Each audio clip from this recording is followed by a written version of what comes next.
Marwadi university మంచి భవిష్యత్తు కోసం తెలుగు విద్యార్థులు ఇష్టపడే యూనివర్సిటీ. కాల్ 9059052378 9059052379.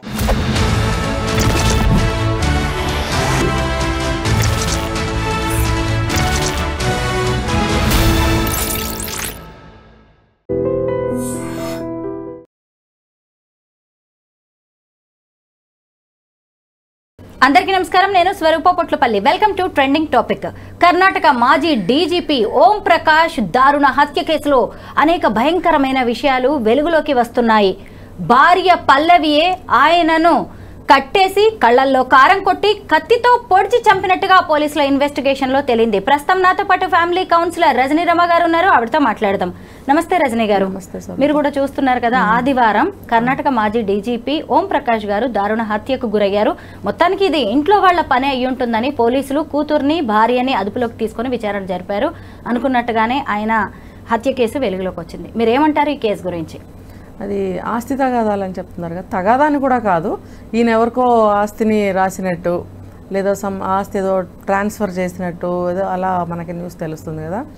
ఇప్పుడు ఆస్తి గొడవలేనండి ఎవరికైనా సరే కక్షలకి దారితీస్తుంది. ఇప్పుడు చెప్తారు చూడండి, అన్ని సంబంధాలు డబ్బు సంబంధాలే. ఏ ఇద్దరి మధ్యన కూడా డబ్బు ప్రధానమైనటువంటి పాత్ర పోషిస్తుంది.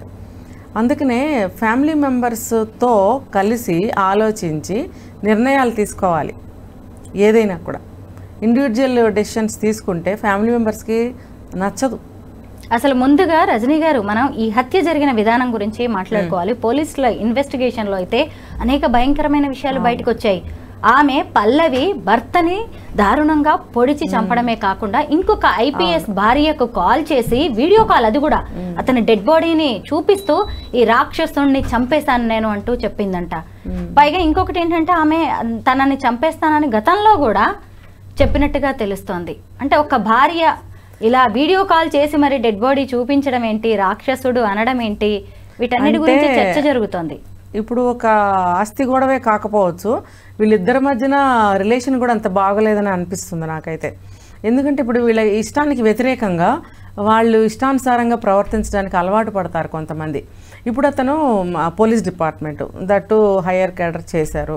ఇంకా అధికార దర్పం, అధికారంతో వచ్చినటువంటి అహం, అధికారంతో వచ్చినటువంటి ఒక గర్వము, తర్వాత నాదే పై చేయిగా ఉండాలి, నా నిర్ణయమే కరెక్టు, నిర్ణయం నాదే ఉండాలి. తర్వాత డిపార్ట్మెంట్లో ఎలా ఉన్నారో ఇంట్లో కూడా ఆ విధంగా మాట్లాడటము, బిహేవ్ చేయటం అనేది చేస్తుంటారు కొంతమంది. ఇలాంటి వాళ్ళని నేను చాలామందిని చూశాను. అలా చేయడం వల్ల కొంతవరకు కొంతకాలం వరకు అన్నీ బాగానే నడుస్తాయి. కానీ సహనం అనేది హద్దులు దాటితే భరించలేరు వాళ్ళు. పిల్లలైనా కానీ, భార్య అయినా కానీ, ఎవరైనా కానీ అది ఆ హద్దులు దాటకుండా చూసుకోవాలి. సరే, ఓకే, డిపార్ట్మెంట్లో ఉన్నంత వరకు ఆ బిహేవియర్ కొంత నడుస్తుంది.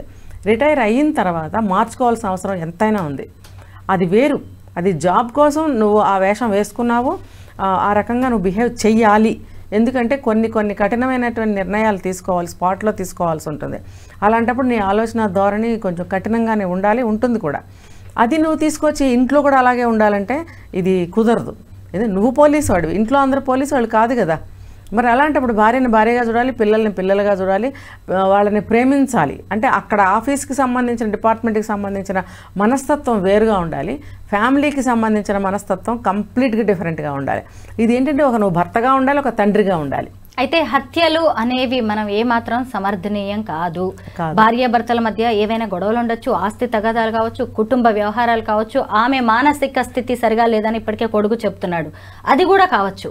కానీ ఒక 68 ఏళ్ల మాజీ డీజీపీని, అది కూడా సొంత భార్యే చంపడం అనేది కలకలం సృష్టిస్తోంది. ఆడవాళ్లలో పెరిగిపోతున్న నేర ప్రవృత్తి గురించి ఖచ్చితంగా మనం మాట్లాడుకోవాల్సిందే. ఖచ్చితంగా. ఇప్పుడు ఇది ఖచ్చితంగా నేను ఈ మాట చెప్పచ్చో లేదో దాని నుంచి సంశయిస్తున్నాను. ఇప్పుడు మీరు అన్నారు కాబట్టి నేను చెప్పడానికి సాహసిస్తున్నాను.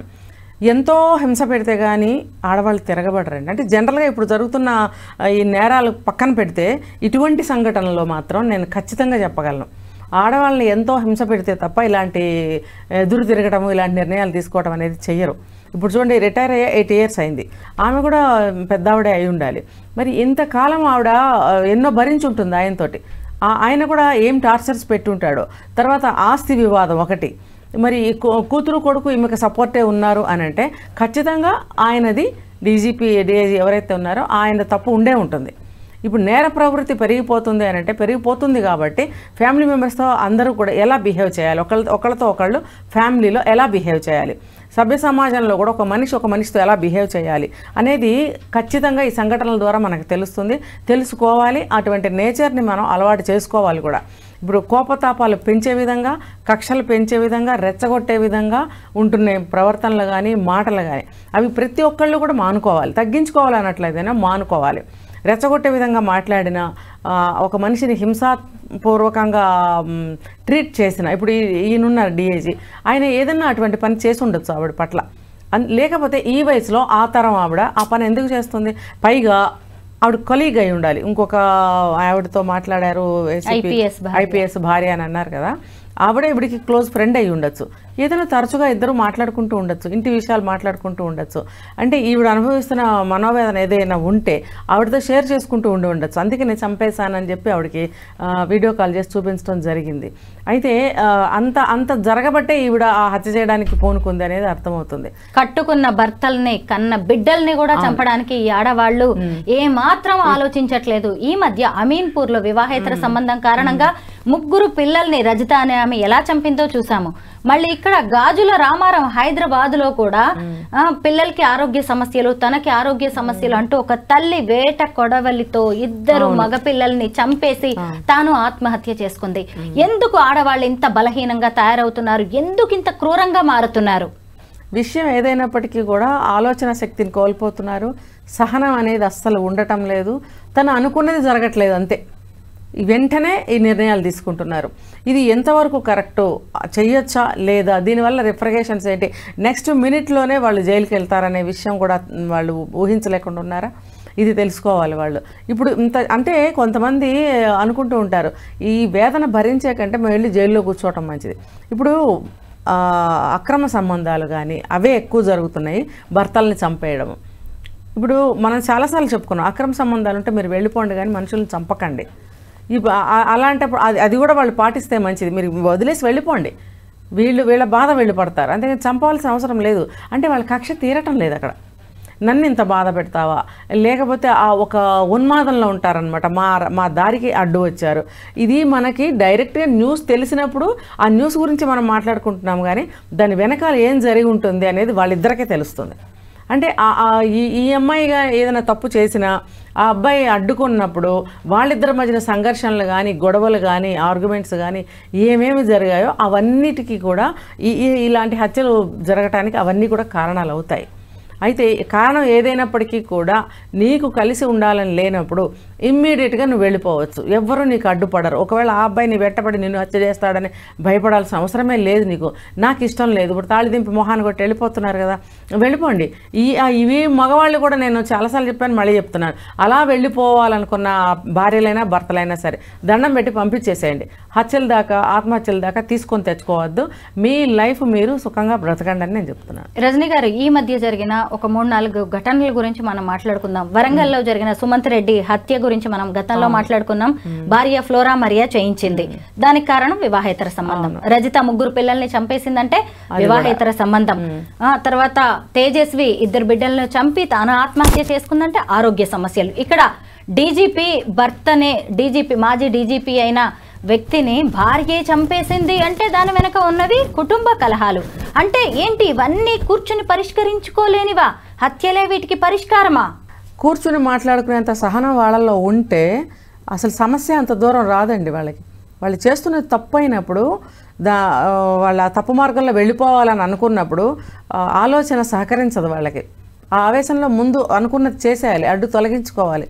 ఇవన్నీ నాకు అడ్డంగా ఉన్నాయి. ఇంకోటి, సంసారంలో కొంచెం వాళ్ళకి గొడవలు కూడా ఉంటుంటాయి ఈ విషయాల పట్ల.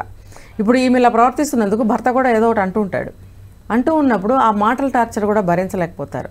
తను చేస్తున్న తప్పు అని గ్రహించకుండా, ఇదిగో ఇలాంటి ఆర్గ్యుమెంట్స్ జరిగినాయి, ఇలాంటి గొడవలు జరిగాయి, పిల్లలు అడ్డమైపోయారు. ఇప్పుడు నేను అతనితో వెళ్ళాలనుకున్నాను, పిల్లలు స్కూల్ నుంచి వస్తారు, నాకు ఇవన్నీ అడ్డాలు, ప్రతిబంధకాలు. నా అందానికి, నా ఇదికి ఈ మొగుడేంటి, ఈ పిల్లలేంటి అని ఆలోచన చేసేవాళ్ళు కూడా ఉన్నారు.